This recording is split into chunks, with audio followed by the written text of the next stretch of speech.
Mr. Harper. It's always Good morning. Pleasure.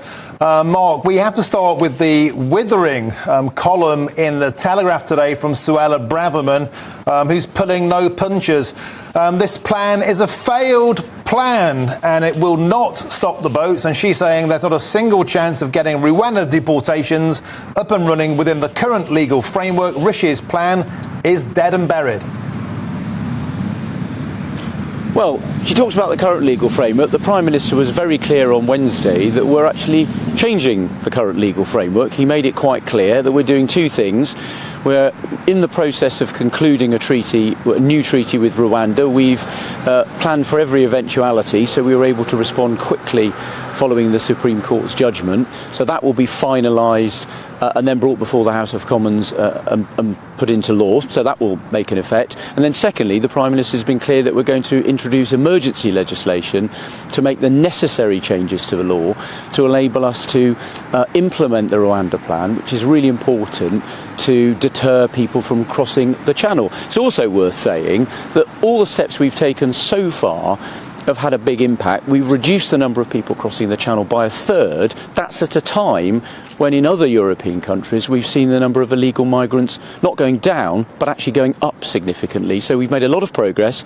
We've got more to do. That's why we're bringing in that emergency legislation and concluding that treaty with Rwanda.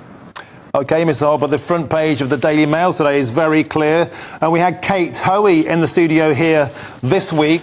And the first line of battle will be the House of Lords. I mean, everybody is going to be out to take this new legislation down. We saw that with Brexit.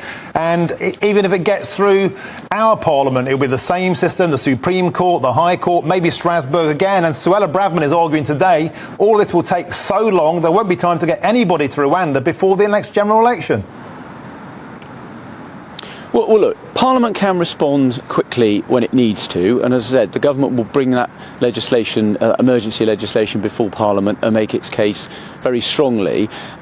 My experience with courts is when you set out very clearly in primary legislation the rules, and that Parliament sets out a very clear interpretation, as the Prime Minister says we're going to do when he made his announcement on Wednesday, then actually the courts do actually respect that.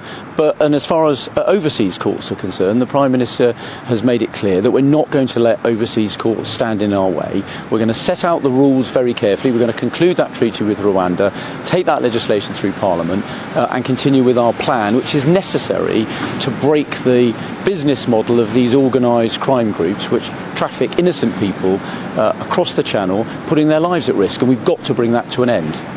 Well, Mr. Harper, you're the Transport Secretary. Do you think Suella Braverman's become a bit of a backseat driver?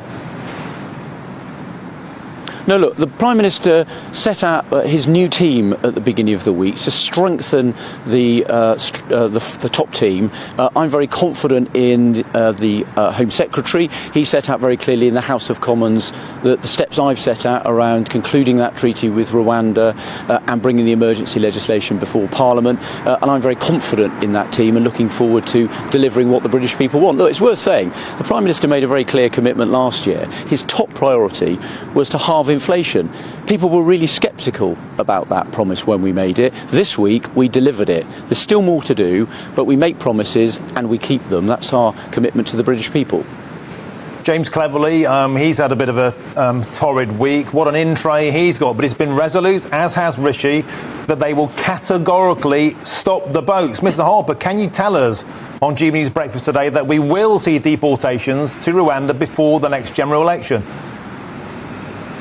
Look, that is the government's intention. The Prime Minister set out very clearly the plan to do it. As I said, while we were waiting for the court judgment, we were planning for every eventuality. So we were working on these steps. That's why we've been working on that new treaty with Rwanda. That's why we'll be able to finalise it in the near future, put it before Parliament and turn it into law, and then bring forward that emergency legislation. That's the government's ambition. That's what we want to do. And as I said, we made a clear commitment on inflation. We delivered it. We made a clear commitment on stopping the boats. We're already, as I said, made a lot of progress, reducing the numbers by a third at a time when those going to other European countries are going up, and we're determined to follow through on meeting that commitment. OK, Miss Harper, it may be your ambition to stop the boats. It's my ambition to be an astronaut. That didn't work out either. But let's move on to your scheme on potholes. I think that's something that people will be very, very happy to hear about. Potholes are a blight of our lives. So tell us about your plan. £8 billion you found down the back of the sofa at Downing Street. What are you going to do? Well, first of all, not down the back of the sofa. This is actually the dividend from having made the difficult decision to cancel the second phase of HS2. So that's freed up a lot of resources. So what we're announcing today is some of the detail about that. £8.3 billion. That is over an 11-year period. We're announcing £150 million this year, £150 million next year, and we're setting out the allocations to local authorities. That will give them, and by the way, what they're getting over the next 11 years, that will give them the single largest increase ever in the amount of money available for the quality of local roads. It's enough to resurface over 5,000 miles of roads, and it means local authorities can really start putting a significant amount of more resources into improving the quality of local roads. That's something that's the top priority for 96% of drivers in the country, and something that we're very keen to deliver. And we're also going to implement rules so that councils have to be very transparent about what they're spending the money on, so that they can be held to account by their local electorates. OK, Transport Secretary Mark Harper, we're going to have to leave it there. Thank you very much for joining us this morning on That's all right. B News Breakfast. Thanks very much. Mate. Cheers.